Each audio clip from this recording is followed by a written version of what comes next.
Saudações fraternais. Eu sou Frater Rosemat Abif e este é o Pelotas Oculta.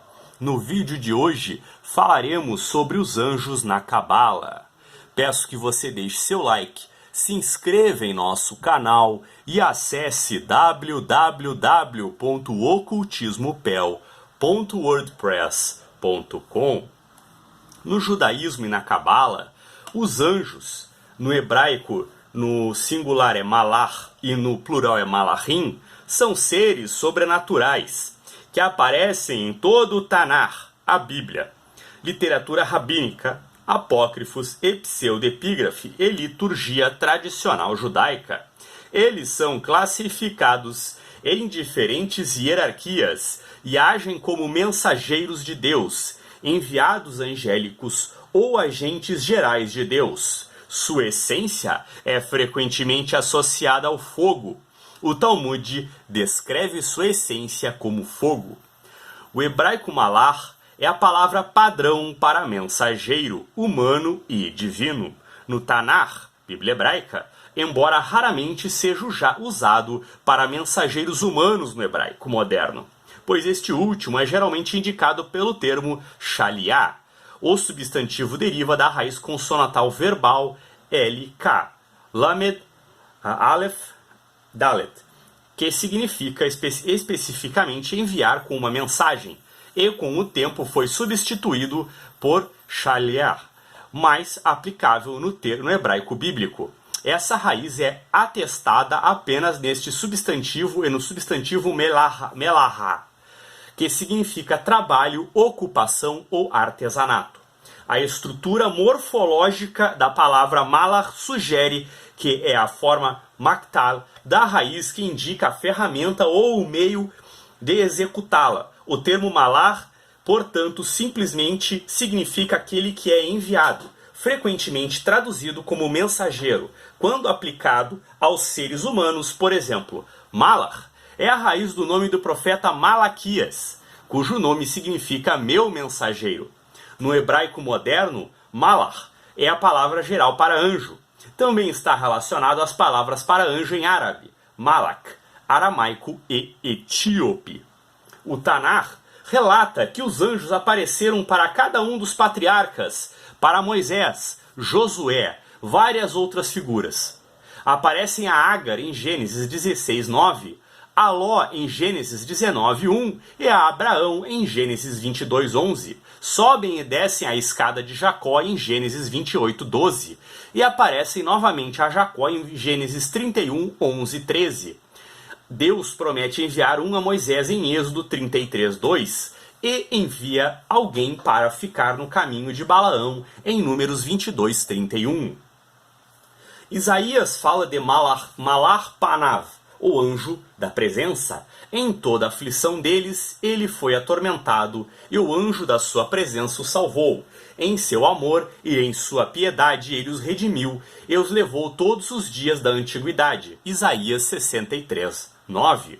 O livro de Salmos diz: porque os anjos dele cobrarão por você, para protegê-lo em todos os seus caminhos. Salmos 91:11. Os anjos de Yahweh e as origens dos anjos. A figura do anjo do Senhor, Malach Yahweh, foi percebida por gerações de exegetas e intérpretes como obscura e desconcertante. Quase todas as aparências dessa figura no Tanar obedecem ao seguinte padrão. A narração introduz o anjo do Senhor. Ele se comporta como se fosse uma divindade. Por exemplo, fertilidade promissora, Gênesis 21:18. Aniquilando um exército com um único golpe, por exemplo, 2 Reis 19:32-36. Ou apenas fazendo um discurso em que o anjo se apresenta como Deus, por exemplo, Êxodo 3:2-4. Os interlocutores desta figura se dirigem e o reverenciam de uma maneira reservada exclusivamente a uma divindade. Como tal, o incidente deixa o leitor com a pergunta se foi um anjo ou uma divindade acabara de aparecer. Há uma grande variedade de explicações que tentam elucidar essa confusão. os teológicos mais difundidos tentam lidar com o problema introduzindo conceitos adicionais. O anjo pode ser uma manifestação terrena de Deus, algum tipo de avatar do próprio Deus. Outra resposta deriva de estudos culturais, que argumentam que os antigos comissários, durante suas proclamações, usaram o ponto de vista da primeira pessoa e falaram como se tivesse sido o próprio expedidor. Anjos e a cura da impureza. Há casos na Bíblia em que os anjos têm a capacidade de curar o indivíduo da impureza. Por exemplo, no livro de Isaías. Isaías vê anjos louvando o Senhor. Suas vozes eram tão poderosas que faziam os pivôs nas soleiras tremerem e enchiam o templo de fumaça. Isaías 6, 3, 4. Todo esse poder fez Isaías parecer indigno e impuro. E ele gritou: ai de mim, estou perdido, pois sou um homem de lábios impuros e vivo entre um povo de lábios impuros. Mas meus olhos viram o Rei, o Senhor dos Exércitos. Isaías 6,5. Então um dos anjos voou para Isaías e tocou sua boca com um carvão vivo, que havia sido retirado do altar com uma pinça. Depois que o anjo tocou os lábios de Isaías com um carvão, ele disse: agora que isso tocou seus lábios, sua culpa se foi e seu pecado foi apagado. Isaías 6, 6, 7. No livro de Zacarias, Josué estava diante de um anjo do Senhor e de Deus. Zacarias 3:3. Ele estava vestido com roupas sujas. Quando estava diante deles, o anjo então ordenou que ele tirasse a roupa imunda e deu a ele roupa festiva e um turbante limpo para vestir. Ao remover as roupas sujas de Josué, o anjo proclamou: veja, eu tirei sua culpa de você. Zacarias 3, 4, 5. Assim, a remoção das roupas sujas de Josué era como curá-lo de sua culpa. Anjos e oração.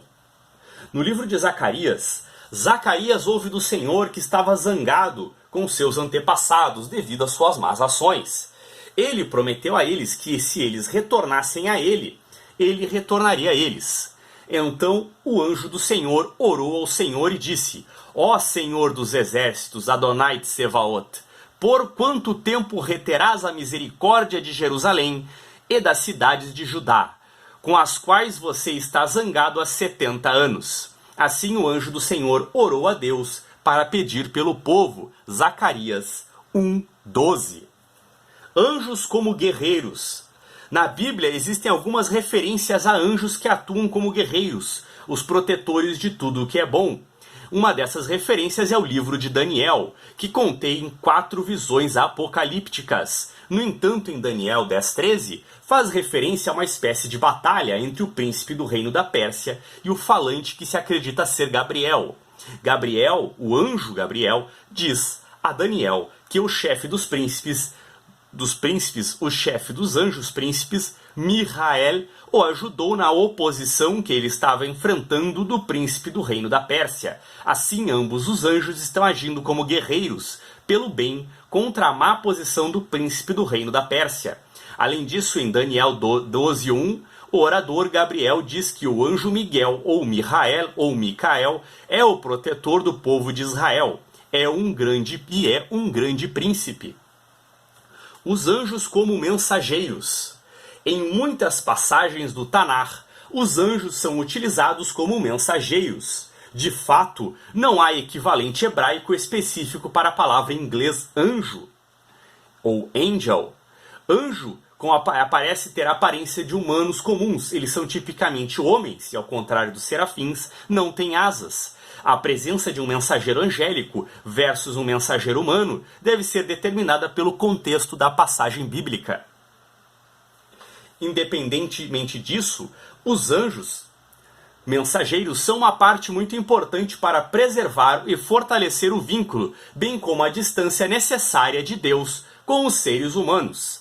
A natureza do conhecimento que os mensageiros angélicos carregam é sempre celestial, isto é, divino, e somente ao ser sancionado por Deus pode ser transmitido aos seres humanos, e apenas pelas razões necessárias. Quando o anjo transmite conhecimento de Deus, sua própria identidade é apagada pela de seu Senhor, isto é, ele fala diretamente para Deus.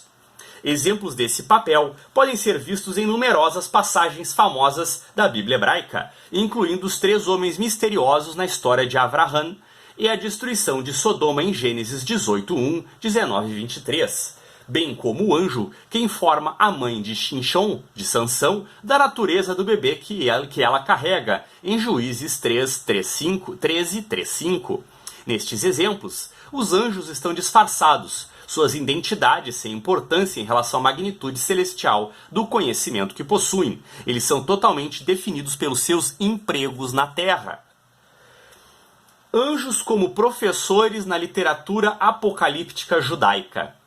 Anjos no papel de professores se tornam especialmente importantes na literatura apocalíptica judaica. Em livros como Daniel, Zacarias e 4 Esdras, que apresentam visões proféticas enigmáticas e aterrorizantes, vivenciadas por humanos desconhecidos que precisam de orientação celestial para entender o que testemunharam. A profecia não vem mais com um entendimento completo ou imediato. Em vez disso, é fornecido um tipo de comentário ou explicação da visão através da figura de um anjo interpretador, cujos ensinamentos dissipam a ignorância do profeta e permitem que ele entenda melhor e assim propague melhor o conhecimento do fim dos tempos que sua visão contém. Este conhecimento do Apocalipse teve implicações tanto celestes quanto terrestres e assumiu uma grande importância para o povo oprimido de Israel na época, que precisava de explicações sobre por que Deus os deixaria passar por tantas dificuldades. Assim, o conhecimento era bom por causa das características bizarras das visões contidas em tal literatura apocalíptica. Os anjos interpretadores assumem o papel de professores e não apenas de mensageiros. Em vez de apenas transmitir informações, eles precisam explicá-las. Como professores, eles transmitem toda a força e autoridade do céu, enquanto conseguem consolar suas acusações humanas angustiadas de uma maneira mais compreensível do que se os profetas fossem diretamente falados por Deus. Assim, os anjos, como professores, funcionam como intérpretes e testamentos relacionados do poder de Deus, enquanto também aumentam sua transcendência. Acima de tudo, eles foram importantes no estabelecimento de profetas humanos em seu devido papel de consoladores, com bom conhecimento para o povo de Israel. Em 4 Esdras, o anjo que interpreta ou ensina é Uriel. Quando Esdras expressa sua aflição por questões que preocupariam igualmente os judeus de seu tempo, ou seja, porque Deus permitiria que seu povo escolhido sofresse sobre a opressão dos gentios, Uriel é enviado do céu por Deus para ajudar a aliviar sua ignorância. Na passagem, Esdras discute com Uriel sobre questões de justiça, de uma maneira que ele nunca pode com Deus. No entanto, o anjo argumenta de volta com uma série de enigmas que eventualmente mostram a Esdras a falta de orientação de seu pensamento. Importante, Uriel não simplesmente transmite informações ou fala em Esdras. Os dois estão envolvidos em um diálogo animado. Esdras nunca pode discutir com Deus de maneira como ele discute com Uriel. No entanto, esse argumento e sua catarse emocional que o acompanha é parcialmente o que leva a descobrir a verdade e a principal mensagem da passagem por conta própria.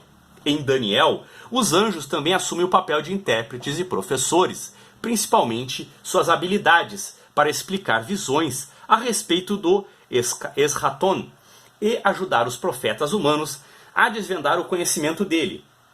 Em Daniel, é o arcanjo Gabriel que é enviado do céu por Deus para explicar as visões desconcertantes de Daniel e ajudar a aliviar parte de sua angústia. Daniel 8, 16, 17. Em Daniel 7, 12, o bom conhecimento que é transmitido a Daniel e, portanto, ao resto da população é que os eventos terrestres que oprimem o povo judeu estão sendo refletidos no céu e que a justiça acabará por reinar de forma de uma batalha final, colocando os exércitos do céu contra as forças do mal, que serão vencidas. No entanto, Daniel só conhece essas informações devido à assistência de Gabriel, que ele ensina a interpretação correta de sua visão e o encoraja quando ele vacila, em Daniel 8, 15 e 27. Esse papel dos anjos é refletida em Zacarias, onde a interpretação e ensino angelicais são necessários para desvendar as visões bizarras que o profeta testemunha. Na passagem, o anjo literalmente percorre as visões de Zacarias com ele, explicando e ensinando à medida que avançam para que Zacarias compreenda adequadamente o significado pretendido de Deus. Zacarias 1, 9, 5, 11. Como subcategoria de seres celestiais, os Malachim ocupam